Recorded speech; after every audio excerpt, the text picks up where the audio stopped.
Happy Tuesday. I have a lot of data for your weekly update for the week of October 31st through November 7th. We had 58 new listings this last week. 23 homes came back on the market, 63 price reductions and 15 price increases. We had 3 contingent sales this last week, 86 pending sales, 21 of those were on the market for 7 days or less, 15 for 8 to 15 days, 17 for 16 to 30 days, 15 for 31 to 45 days, and 18 were on the market for more than 45 days. 79 closed sales this last week, 26 of those were on the market for 7 days or less, 10 for 8 to 15 days, 7 for 16 to 30 days, 4 for 31 to 45 days, and 32 were on the market for more than 45 days. 39 of the closed sales sold for less than 100% of their original list price, 17 sold at 100%, and 23 sold above asking. Our average this week was 97.42% the sale price versus the original list price, and 99.46 the sale price versus the list price at the time of sale. So those numbers are remaining pretty consistent. We actually gained some inventory this last week. We're at 515 homes, 545 including condos. There were 7 new listings, over $1 million, 8 pending sales, and 9 closed sales. But the most active price range for pending sales was the 450 to 550 range, and for closed sales it was 500 to 600. So where do we stand compared to 2022? This week last year we were at 592 homes, 627 including condos, so we're at 87% of the inventory. There were 62 new listings this week last year, so we're at 94%. There were 93 closed sales, so we're at, 62 new listings, 94%, 93 pending sales, so we're at 92%. And we actually had more closed sales this last week versus last year. There were 71, so we're at 111%. As most of you know, the Northwest MLS puts out their statistical data for the previous month, and we now have all of the information for October of 2023.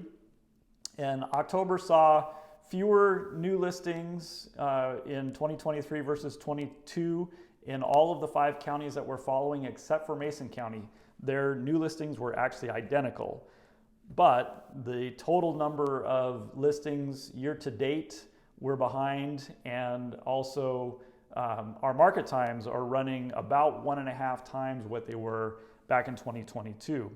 For closed sales of residential and condominiums, we're behind for the month of October in all 5 counties, behind year to date, and the median prices are below where they were, but only slightly. So King County for October sales had 87%. Year to date, they're at 74%. Their median price is at 96% of what it was in 2022.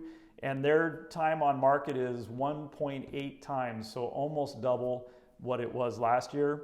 Snohomish County, 81%, the number of sales for October, 73% year to date. Their median price is also at 95% of what it was last year. And they're also at 1.85 times the market time. Pierce County, October sales were at 73%. They're 72% year to date. Their median price is also 95%, and they're at 1.94 times the market time.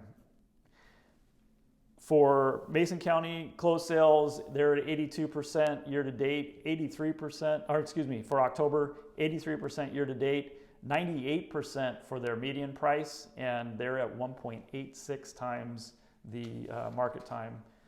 Here in Kitsap County, we had 286 closed sales in October versus 333 last year, so we're at 86%. We're at 3,007 closed sales year to date compared to 3,946 last year, so we're at 76%. Our median price is actually at 99% of what it was.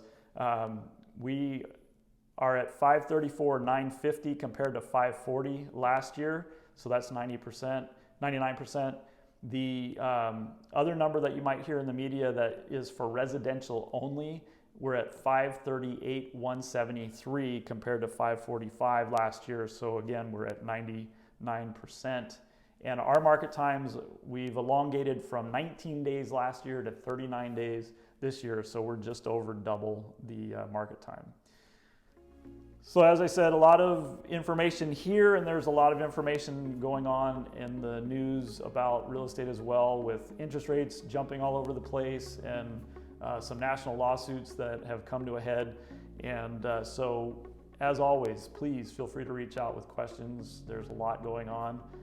Otherwise, have a great week, and we'll see you soon.